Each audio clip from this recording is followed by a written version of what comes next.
I'm Scott Al Miller, and this is my Camera Cafe. In a recent episode, I reviewed the Sony ZV-1 and Sony ZV-1F vlogging cameras. They're beautiful, compact 1-inch sensor cameras designed around the use of vlogging and videographers. These cameras are purpose-designed around the need of vloggers. They're very small, absolutely gorgeous if you get them in white like I have, and I thought that they were really great options. A lot of people who are looking at doing vlogging or getting into basic videography and don't want to break the bank and want something that is compact and portable and does a wide range of features may want to consider it. With the 1-inch sensor, it may not be the most professional camera that you're going to encounter, but the quality of this with a 20 megapixel sensor is actually very good, and it's worth considering. But immediately some of my viewers asked me to look into the ZV-1 and ask how it stacks up against, and brace yourself for this, the Olympus EPL9. Now these are extremely different cameras.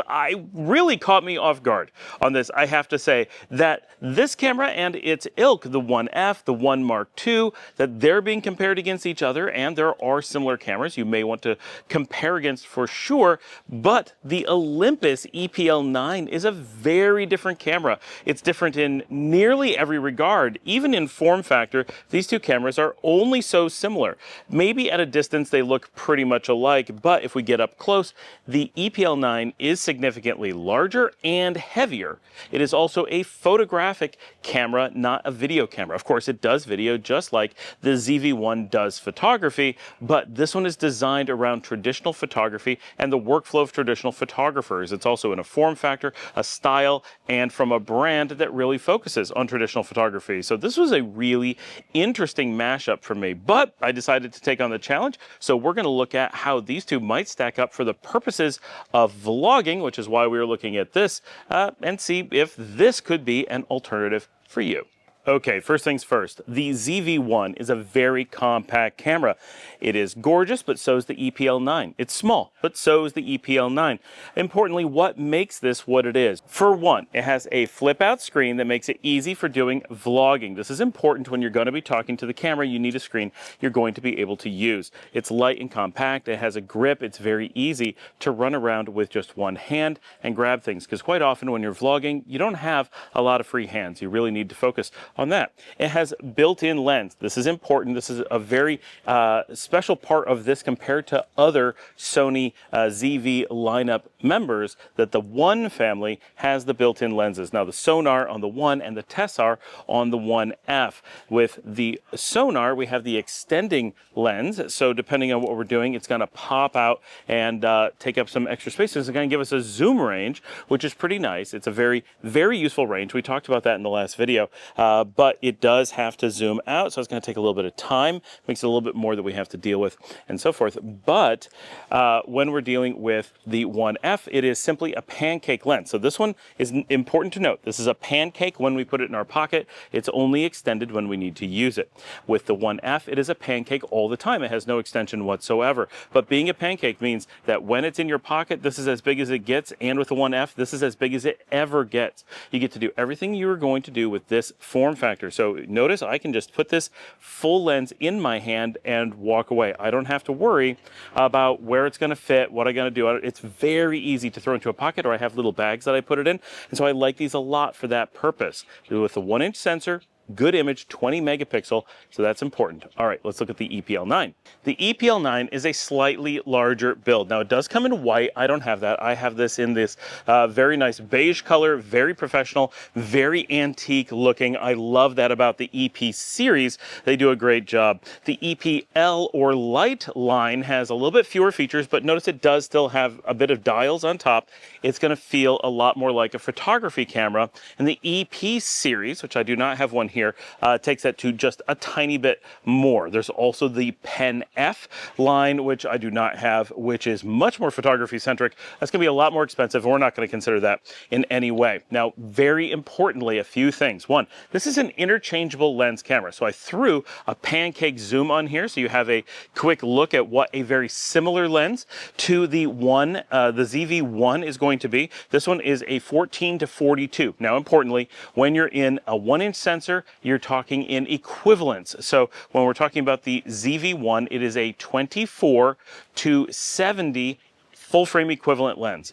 With micro four thirds, they always measure in true millimeters. This is 14 to 42. Its full frame equivalent would be a 28 to 84. So it's just a little bit longer than anything on the ZV-1. And that's important because it is not designed in any way around vlogging. It's not meant for you to hold it and do selfies of any sort. So it uses a slightly longer lens that's really appropriate for street photography through the general range of what we consider to be vacation or travel photography. And of course, there's lots of different purposes that you would use that focal range, that focal length range, but those are the common views of that, of what you would want to do. So it's definitely missing something on vlogging, but it's interchangeable lens. So we have a lot of lens options that we can play with in order to change that up. So it's a bit more flexible, but we're going to see why that's a limitation in just a minute.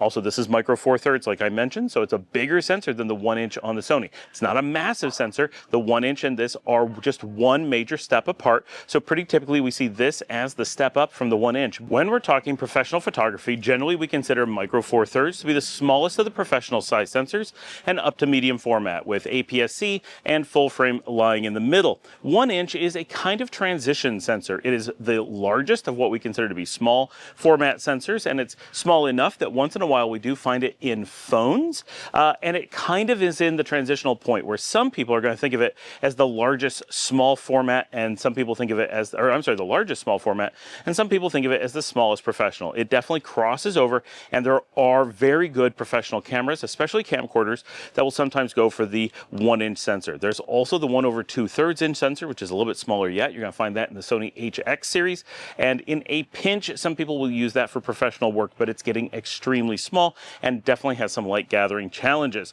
Now, since we have interchangeable lenses, we're going to have to talk about what lenses to select in order to do a comparison in just a minute, but the screen is going to be very important as well. We talked about how you have the flip out multi-articulating screen on the Sony ZV-1. When we're talking about the EPL, this is meant for photography, remember. So in many cases, this is just going to flip out and you're going to use it for waist height filming or photography, or you're going to keep it flush so you can use it because it has no eyepiece. But if you're going to do selfie vlogging, you want to record yourself, obviously that's going to be a big limitation. So with this, we're going to be able to flip this out and flip it forward. Now, when we're going to be recording ourselves, it's going to look like this. Now, this is important. There's no way to have a tripod here, or if you somehow manage to get a tripod to attach under there, it's going to be blocking the screen. So this is quite problematic. If you're just holding it and walking around and talking to yourself, well, you can make it work. It's far less comfortable, but it is usable. So it's important that if you're really going to be mobile, and sometimes you're going to be like filming things, you just want to turn it around and be able to talk to the camera yourself, well, this works. It's not super comfortable. It's not something you're necessarily going to want to do all the time, but I think you could pull it off. But it's just not as flexible as the ZV-1 mechanism. So I think that that's going to be a pretty big negative on the EPL9. But overall, I think this is going to be our better image quality under most circumstances. It's definitely the higher quality camera. It's also the more expensive, so that's worth considering, especially as just the body alone on this is generally going to be more expensive than any of the Sony ZV lineup, and that's before we add lenses. And of course, the Sonys have very high quality lenses on them that are built in. Of course, they're built in, so it's much less flexible. But if we want to add something good, we've got a really amazing lens lineup on these, and we can easily spend nearly as much as the camera body itself on a lens. But flexibility is worth a lot. So this is definitely the higher end option. We're going to be spending a bit more, but if you already have it, you want it for other purposes, you're going to be doing really serious photography, and you also want to be able to vlog on the side, well, this will definitely not leave you stranded, but it may not be as well purpose built as the Sony. I think we're going to find that. Now, the Sony, as we mentioned, has a 20 megapixel sensor. This EPL9 and its matching EPL10 and 8, they don't change too much between generations, has a 16 megapixel sensor, which is far more than you actually need for doing 4K video. So as a vlogger, not going to be a problem. And since this is the photography centered camera, it's actually where it's more challenged compared to the Sony, but the image quality off this 16 is quite good. If you were concerned about that, you wanted a higher quality sensor with 20 megapixels, but you like this in every other way, and you also wanted to upgrade the processor in the camera, you could move from the EPL9 or 10, like the one, this is the 9. You could move up to the EP7. The EP7 is roughly in line with what should have been the EPL11 as far as chronology of released cameras. What's important is it's a slightly more manual control, has a one level upgraded processor, and it moves from the 16 to the 20 megapixel sensor. Now, if you're wondering what that 20 megapixel sensor would look like, you are looking at it right now. Now, I'm filming on the Olympus EM1 Mark II, which is one of my favorite cameras of all time. I think it is the absolute pinnacle of Olympus's journey. Now, not that they didn't improve on it with later cameras, but this one is such a leap forward that even as old as it is, and with so many replacements, it's been replaced by the Mark III, which was later replaced by the OM1, then the OM1 Mark II, and then the OM3, which is basically a repackaging of the OM1 Mark II, has just released.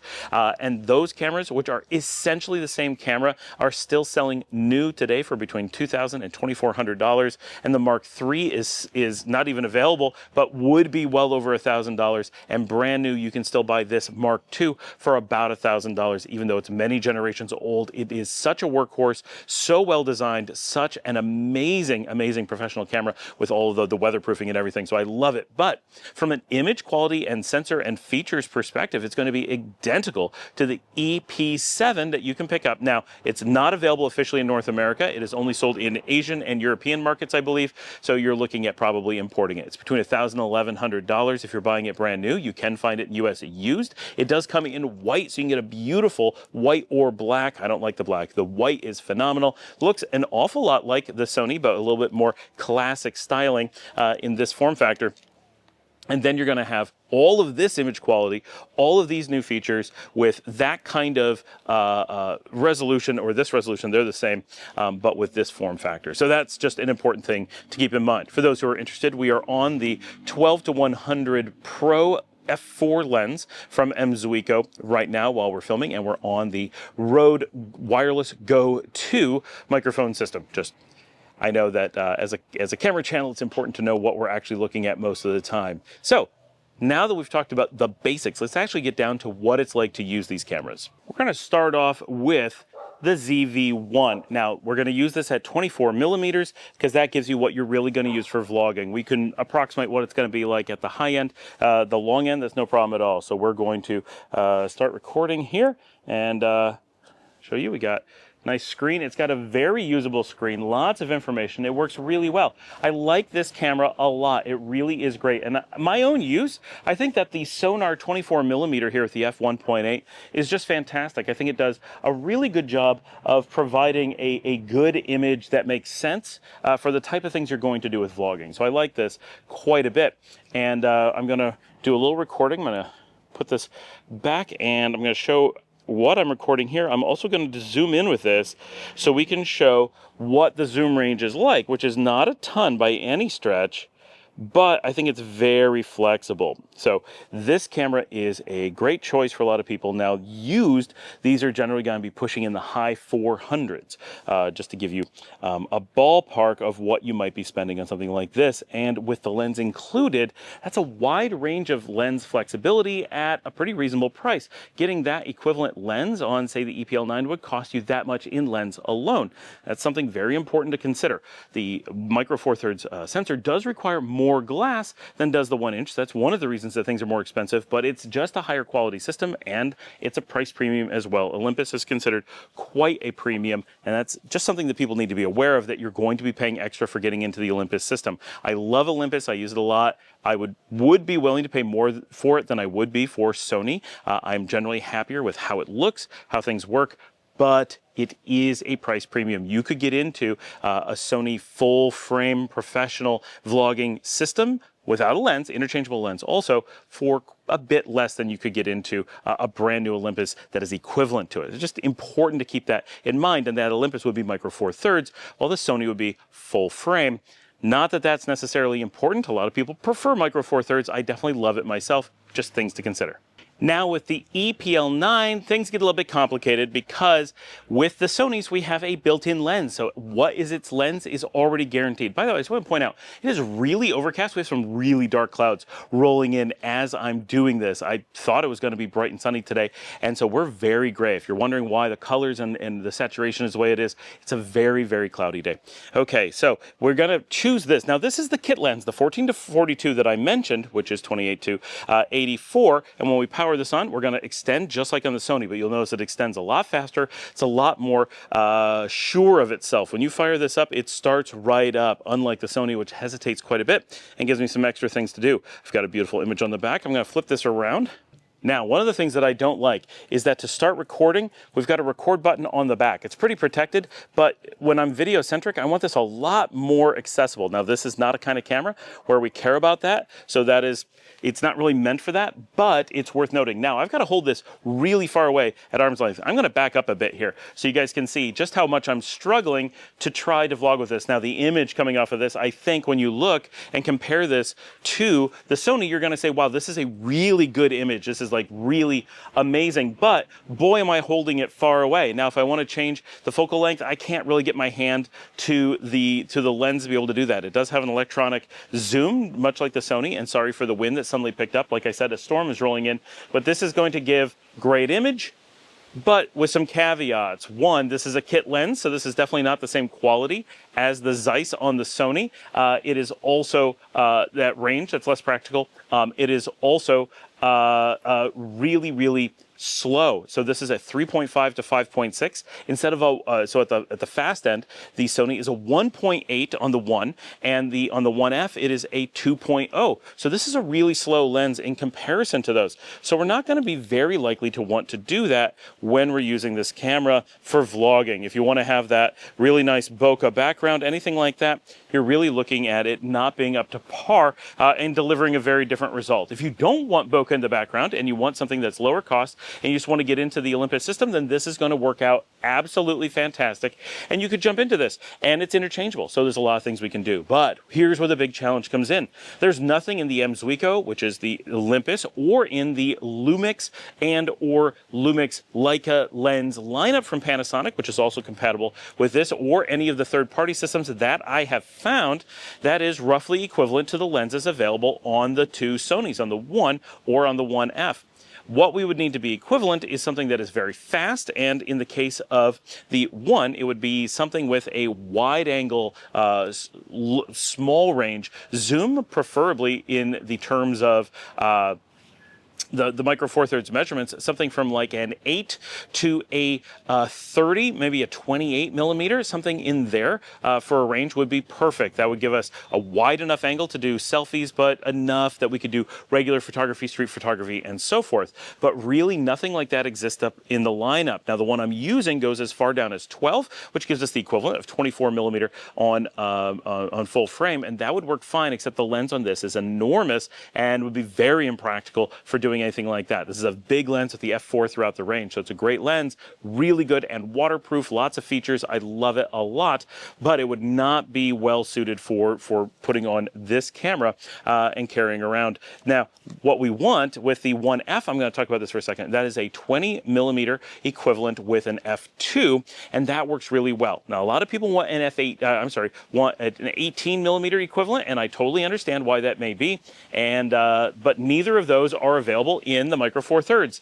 Even if we go to Panasonic, who has a lineup of really good pancake lenses that people absolutely love, a few caveats. One is most of them only go down to f2.8 at the fastest, which is absolutely adequate, but not as good as the Sonys.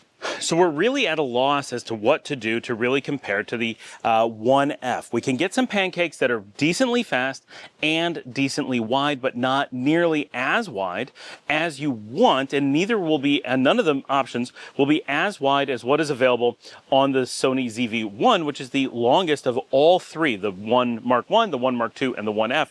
They all get wider as they go. They went from 24 to 20 to 18 at its widest, and so that's that's a big deal that we can't match that in any reasonable way without going to a really large lens. And even the mainline lens from Olympus, that is the widest, is a 12mm, which is the equivalent of 24, the same as the Sony ZV-1, which I showed you initially. Now that's absolutely fine. We can work with that, but it is important to understand that that is the best we can get to with a relatively large lens. It's not going to be a pancake. It's not a huge lens. It's totally workable, but it is not a pancake. So yes, if that's something you want to work with, you'll get some amazing image quality for sure. But that's really it. At the pancakes, it's a lot more like a 28mm is the widest we're going to be able to get, and it's going to be at that 2.8. With the 12mm from Zuiko, as opposed to the 28mm equivalent from Panasonic, that'll be the 2.8. The Zuiko will, at 12mm will do 1.8, and so that's going to match or beat anything on the Sony, as long as you can work with that that larger lens and 24mm limitation, but that's still pretty big, and you're looking at a pretty expensive combo. That lens is typically going to be used about $200 and new between $300 and $400, so it's not going to break the bank in most cases, but it is, when you combine it with the body of the EPL9 or something similar, going to set you back quite a bit, and you could end up spending maybe $800 to $1,000 on the combination to be able to get just that single focal length quality 12mm 24 equivalent at 1.8 that you could do for about half that price on the Sony. It'll look better, but it's going to be bulkier and just harder to work with at twice the price. So just something to gauge. Now there is an option that exists on the EPL9 that doesn't exist on the Sony, and that is a lens cap lens. And Zuiko does offer a 9mm, which is an 18mm equivalent, and I've got it on here right now. I've already got the lens flipped down, so we're going to give this a try so you guys can see what this would look like if we were actually to use this. See if I can get it fired up here and get it recording. Now the problem here with this particular lens, it does have some pretty good image quality. I'm very happy with it. You can see I'm holding, it's very small. It gives me a good range of image around me. However, it is an f8. It is a fixed f8, and the focus is manual, and it's not very sensitive. So we're going to see how well we're in focus here. The image quality is not bad, but it is dark, it is slow, and very, very limited. And if I need to film a bunch of different things, I'm not going to be able to get them. So that's just something to be really aware of. This is a very unique approach to trying to do vlogging. If you're going to put it on a tripod and you are going to stand it and know exactly where to stand and get used to it, sure, you could make it work, but it is not going to be what you're really looking for. I'm going to turn around here, get some real light on my face, so if I'm doing a brighter light, you can see that it can look absolutely fantastic. Like, I would have no problem using this for a whole bunch of things, but as soon as it starts getting dark at all, it's not going to be great. So that's just something that we need to be aware of. I'm actually in pretty hefty shadows here for the main video, and it has no problem at all on that big EM1 with that f4, but this f8, it's very dark. Now, I don't have a range of lenses that are appropriate for doing this test with the EPL9, and that's unfortunate, because I do think having some of those pancake lumixes and having that 12mm Zuiko would be pretty cool, and we would get a really neat feel out of it. I am really quickly, though, going to take this particular lens down to its 12mm so we can see what it's like, and I'm going to put it into my hand as if I'm holding it. So right here, this is what the 24mm would look like if I was holding the EPL9 using this lens. Now the lens is way too big, so that's not going to make any sense, but if we got the smaller 12mm, it would be a faster lens, a little bit brighter, and now I'm going to step back a little bit so you can see we can do a lot with it, but we're going to bring it back up, and I think at the end of the day, you could make an EPL9 work just fine. And if you move up to the EP7, you're going to be getting some amazing, amazing image quality. But really, the 16 megapixel on the EPL9 is so good that it's absolutely fine to use. You could work with that and be completely happy and turn out video that people would be absolutely jealous of. I am always impressed by how much people are just excited by the output of this particular camera. And this is many years old. I'm not doing anything special. I'm using straight out of camera. I'm not doing color correction or anything like that. It does such an amazing job that you're going to use that EPL9 for video, and consistently people are going to be like, wow, what amazing magical technology have you gotten here? And you're going to be like, it's an old 16 megapixel little pocket camera, and they're going to be like, what are you talking about? How does it do that? And Olympus is just that kind of camera. It looks that good so much of the time. So I think that portion would be great.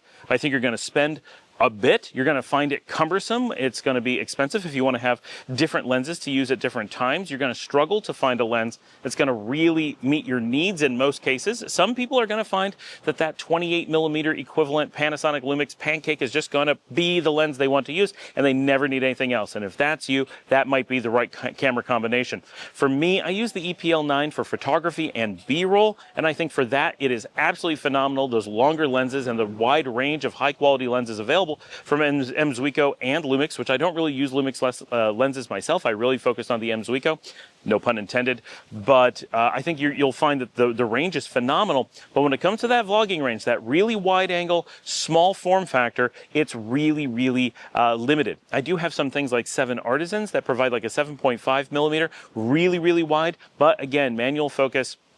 It is an f2.8, very, very hard to handhold. You could get away with that in a pinch, but we'll do some videos on that in the future where you can just see how that lens performs. But really, anything that's manual focus and anything that's big and bulky and lots of exposed glass, because that's a fisheye with a big bulbous front element, you don't want to use something like that for vlogging at all. So from a realistic perspective, that Lumix is really going to be just about the only choice you have, or if you're willing to use that slightly larger Zuiko to get that slightly wider image. That's what you have. I wish that Zuiko had a fast, small, wide-angle zoom that we could work with that goes from at least in the equivalent of a 16 to 18 and then up to maybe even only up to 35 or maybe up to 50 equivalent. That small range would fill in a big gap in the market, but it's just not an audience that they're going after, obviously, and it shows. So I think for about 95% of my audience, 19 out of 20 people, if you're looking at these cameras and you're looking at actually vlogging, the Sony ZV-1 or 1F are going to be your choices of this lineup, of this comparison. But the EPL9, if it's what you already have, don't feel you shouldn't use it. Get the right lens, and it could be a really good, great quality image component for your vlogging. Thanks for joining me. I will see you all next time.